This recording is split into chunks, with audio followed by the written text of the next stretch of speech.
All right, welcome back to a front three transfer window special. Myself, Big Will, and of course the coach himself, Coach Dan. How you doing, Coach? I was about to call you the prodigy.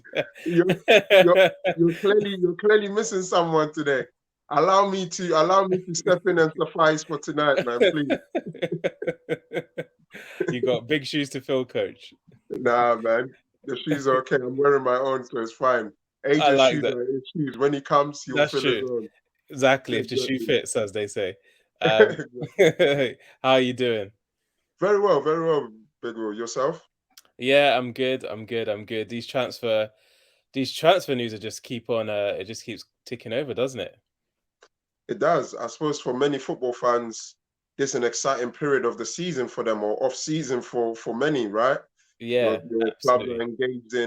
engaged in shopping. Some Hmm. of them window shopping, others actually purchasing stuff. So I get the excitement behind it. I hear you, sir. So let's just jump in straight into it. And I saw something on Twitter a few hours ago that I thought would be a good launch point for today's show. So someone asked Havertz versus Mount versus Madison. Which team, Arsenal, Spurs, United, have got the better player out of the three? Straight into it, yeah. Straight into it. Straight into it. No warm up. That's fine. That's fine. I'm willing. I'm willing. To cut to the chase, Yeah, you know my feelings towards Madison. yeah. I think out of those three, he brings a lot more to a team than any of them. Okay. You know, you can talk about sort of how they can be integrated within the team, build up, right? Or in the final third, what they can create. Hmm. One thing that Madison brings ahead of any of those two is he can hit a dead ball. He can hit a Yeah, dead ball. So even if you were to sort of like measure them and be like, oh, you've got them a equal pegging, Madison's dead ball alone will sort of tip him over those two.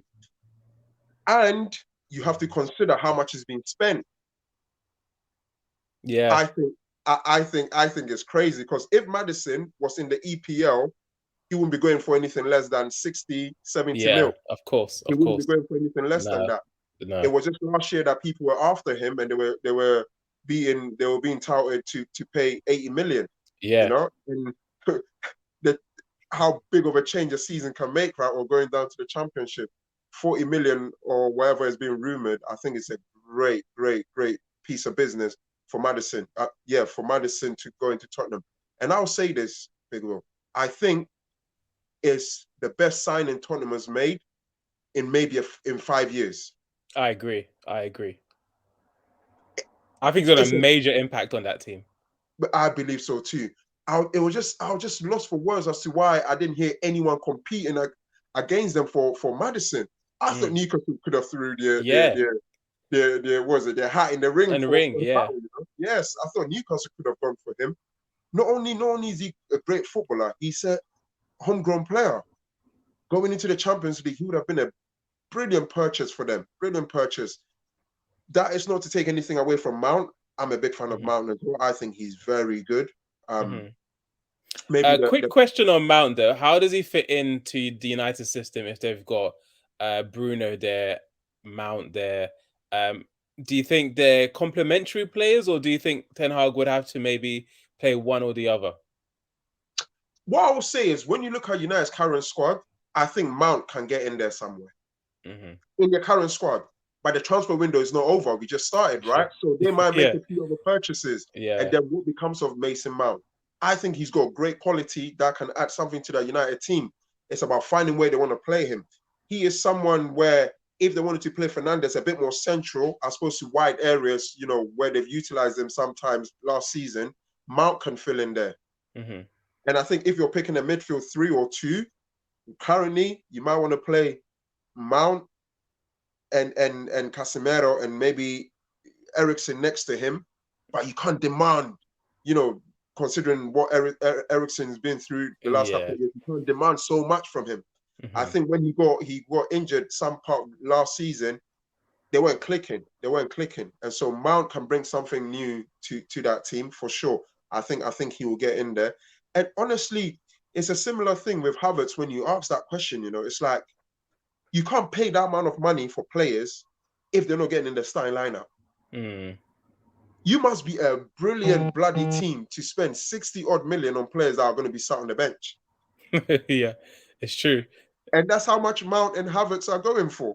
Yeah, it's crazy. On Havertz then, so it really came out of left field really in terms of Havertz to Arsenal. And I guess as Arsenal fans, you go on the forums, you go on Twitter.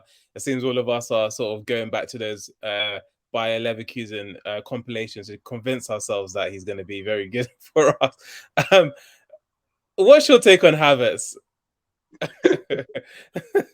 I'll tell you something right now. When you was a young 19-year-old coming through, top talent in the German league.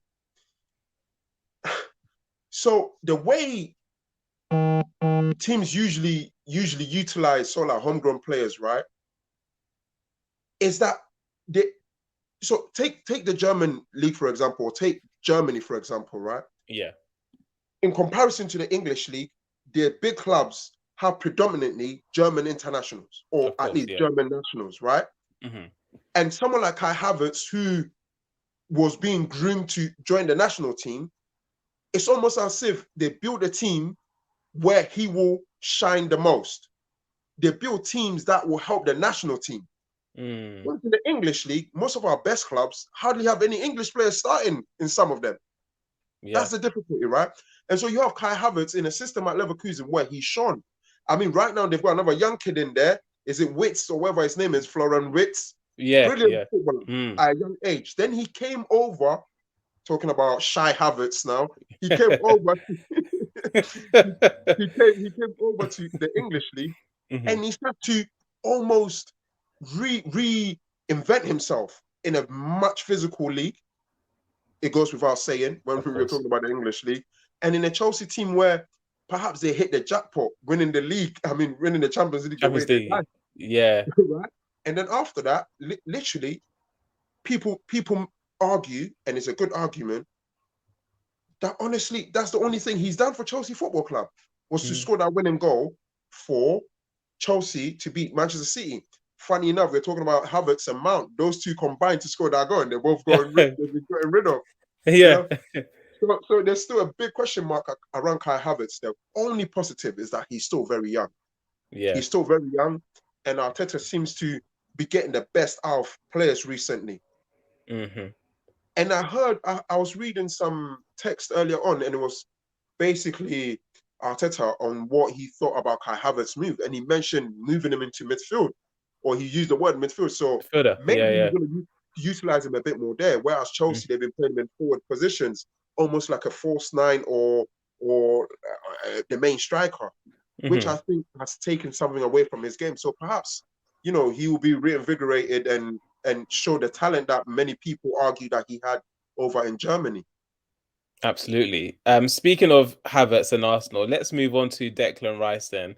So still not officially official, but by all accounts, yeah. It seems that Arsenal have agreed a fee with West Ham for Declan Rice for £105 million.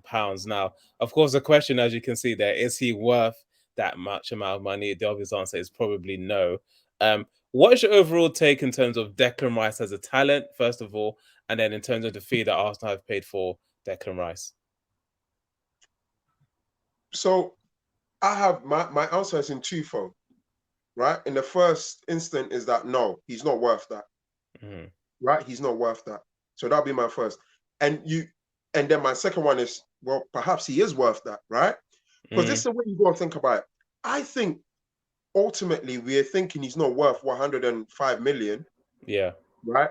Because we usually associate that high price with attacking players that will create something, players with imagination in the final third. I think that's why we tend to say stuff like that.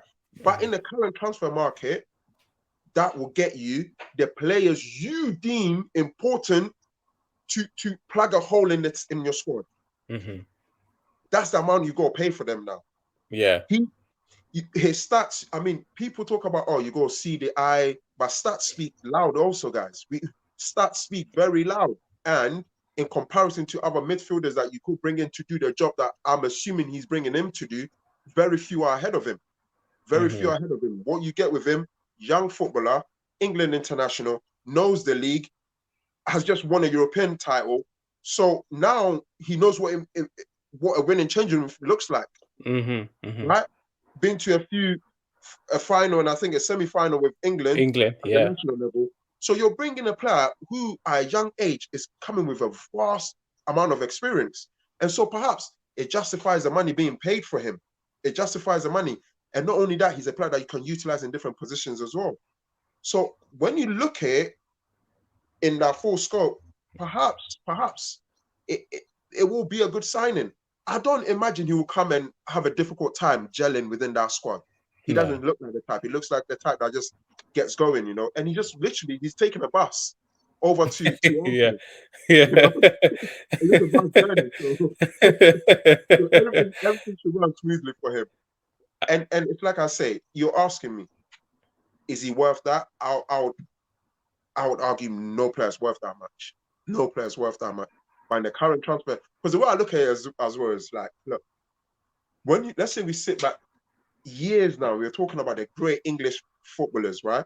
And we're looking at how much they cost clubs to purchase them. Yeah. Someone like Gerrard Lampard won't be spoken of anymore. Paul Scholes won't be spoken of. Of course, we've got Grealish going for that match.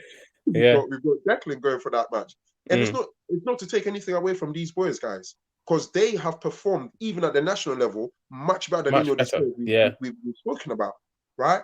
But now it just seems we through nostalgia we still hold on to these Gerrards and these Lampards because they were very, very good footballers for their club teams. I think Declan has got a big future ahead of him. I think he's got loads of great qualities that I like. Clearly, Mikel Arteta likes as well. So much so that he's willing to pay that much for him. Interesting. What did you make of Man City's role in this whole saga? Because a lot of us, even me myself, was confused by the fact that they've got Rodri. All of a sudden, Pep turned Stones into a whiz kid in centre midfield at the end of last season. So, did they really need Declan Rice? You know, Mourinho used to get on top of his opponents through psychology, right? He used to play mind games with them. You know what Manchester City were doing? Intimidating tactics. They were flexing what we people that go gym call muscles. They were flexing their muscles. Do you know what they're trying to tell Arsenal? If we want who you're trying to get, we will have them. If we want them, we will take him. You can say whatever you want. You know, Arsenal is Declan's preference team to go to. If City are paid the same amount, he's going to Manchester City. It's that simple. Yeah. And I think that's what that's what City are trying to project onto Arsenal. Because they know how close Arsenal drove them to the title. I believe Arsenal, in the 2 times against City, they needed to get 1 win. And that alone would have crumbled City, but they couldn't. And that was the Achilles heel. So they need to now build a team that not even challenge for the title, that can beat Manchester City. I think that's where the actual title race lies. Beat Manchester City and Liverpool. You need to build a team that will beat them. Declan Rice will will bring them closer to achieving that target than any other player that they could bring in world football right now. Maybe not. I can think of one other player that I think could do a good job in the midfield for Arsenal. But see, I think that's all it was, intimidating tactics to prove to Arsenal, to the league, we're letting you have it. We're letting you have it. Just remember that. But some people also could spin it and say that maybe they thought, oh, if Arsenal get Declan Rice, that's the piece they need to put them over the top. So let's try and get him so that Arsenal don't get Declan Rice. What do you make of that argument? I agree. Yeah. I don't think that those are 2 different arguments, though. Yes, you're right. They know the quality he brings in. Look, so one of the biggest pieces, right, in Pep's team is Rodri. You mentioned him.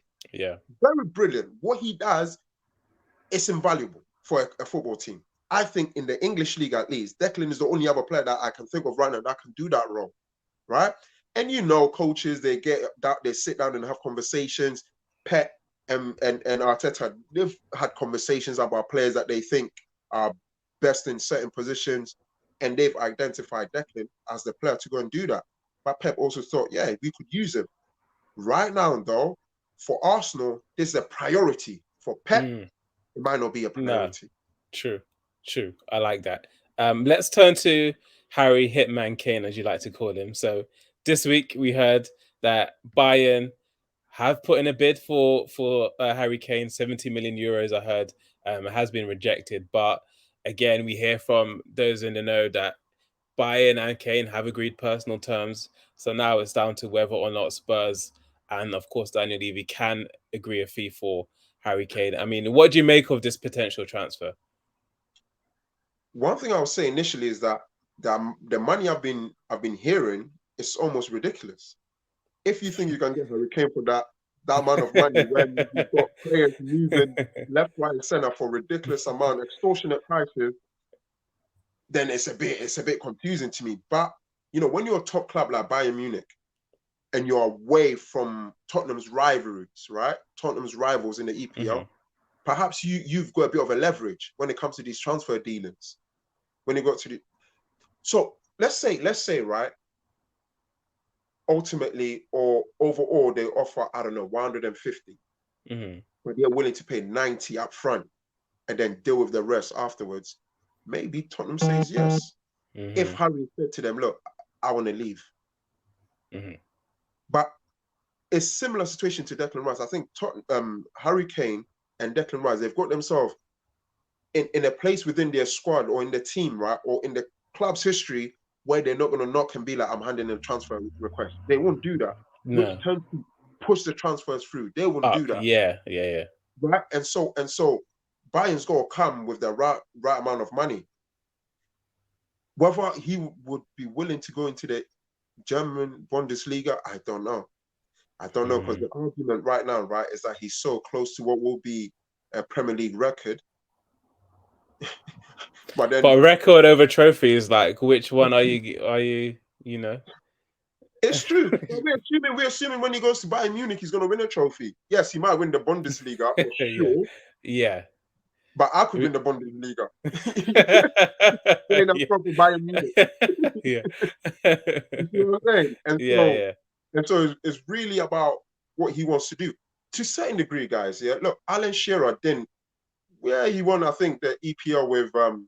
Blackburn. But he wasn't Shearer as we know him. Knew Yeah, him. but he's really Yeah. relevant because of his goal scoring feat that he holds in the Premier League. Sometimes these are big things to hold. True. Harry Kane will be big for Tottenham, but to hold our goal scoring record in the EPL will be a big thing. Because right now, when you look at how things are playing out, maybe if Haaland was to stay in the EPL for us for a long time, he could hit that. But you don't see that Seems guy staying in unlikely. the EPL. No. Precisely. And so it's a what should I say? It's a goal that Harry Kane can aim towards, and he will definitely hit because he's still So pretty young. yeah, so do you reckon then he stays for one more year, sees out his contract, and then maybe decides to go to, say, United then, maybe? Why United? Maybe join Arsenal. If you really want to create drama, He's entertain not us ready for fans. Join Arsenal. Well, that. he will make a United team a formidable team. But I imagine if Harry Kane was available for a free transfer, better suitors than Liverpool. Manchester United will show up. Mm. Even in the EPL, he will get some lucrative deals put on his table and he'll be licking his lips. I don't know if United, well, let's see how United play out. We're speaking hypothetically right now. If United were to do really well this following season and then, he stays and he runs his contract down, what would they do?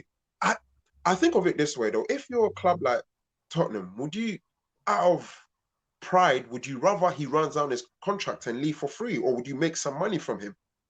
You want to make money. Yeah.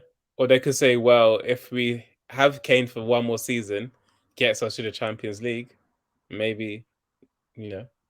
But then if we sell him, Honestly, looking at the Champions League spots, yeah, bar Liverpool and Manchester City, no one can really be convince any of their players that they're going to get. True. If Arsenal flex anything as much as they done last season, absolutely. Absolutely. Because the big thing for Arsenal right now is that when you look at their transfers, and I was reading something on social media and I was asking, what would make this a perfect transfer market for Arsenal?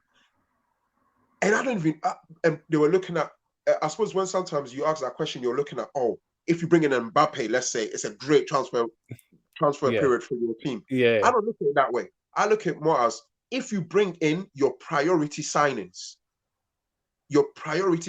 and ones that will come in and contribute to a high level, that will make it a successful transfer market. And of course, you've got to consider how they play throughout the season, and you really evaluate it at the end of the following season, right? And so that's I suppose one thing that needs to be considered. I slightly lost my train of thought there, but I think I'm back on form. Yeah, for sure.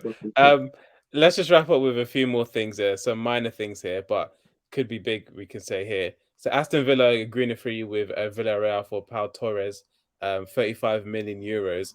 I mean, pretty good deal there for Aston Villa, right? They've been silently cooking. They're Silent assassins.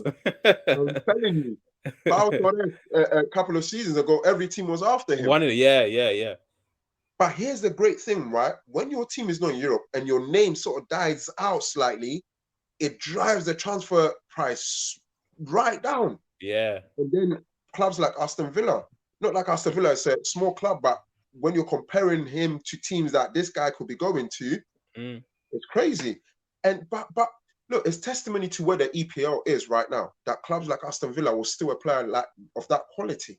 And let's not forget they've got why is his name skipped my mind? He joined them last year, a defender as well from Seville, Diego Carlos. He hasn't really played much.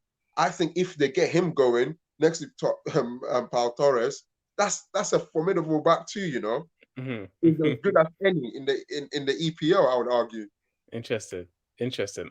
Any other transfer news, transfer gossip caught your attention the last few days, weeks? Well, I think that the standard one, Jude Bellingham going. That's a big one. Yeah, that's a big one for Real Madrid, and it seems like quick question on that. They've got Tchouaméni, they've got Camavinga, they've got Bellingham as well. I mean, how do you see all of those three players fitting into sort of the midfield competition in that respect? What they don't have is a decent left back, and Camavinga has been featuring there. Yeah, and he's been brilliant. He's been brilliant playing in that position. I think he's shown near the end of the season that he should be playing. You can't make the same argument for Tchouaméni, and so maybe he's the one that might lose his place. That being said, there is rumors that Federico Vivaldi might be joining Liverpool. Yeah. I think that is a bloody steal. That would be amazing. That would be amazing. For the amount of money that is being said, because it seems almost he's like the dream Liverpool player, isn't he? Really, I'm telling you. I look at him and I'm thinking, Jurgen, we've got to push this through. We've got to make it happen. We've got to make it happen. I think he'll be a brilliant addition to the Liverpool team. But it seems almost Real Madrid are trying to make cuts because the rumor is that they want to bring in Mbappe this year, next year. So they need to sort of balance the books, and so they're gonna have to sacrifice a lot of these heavy hitters in their team. But more so now than ever, Real Madrid seem to be tilting towards the youth, which only excites me. I'm intrigued as to what they're cooking. Cooking. These are very good footballers. They're very good footballers. And of course, with their headmasters, Kroos and Modric renewing their contracts, there's no guarantee to learn from. Absolutely. So that does it from our transfer special with myself, Big Will, and the coach. Coach. Hey, you can't allow AJ to miss anymore, man. You're all over the place without him. Wow. This is love. Oh, wait until he sees this. For myself, Big Will, Coach Dan, we'll see you next time.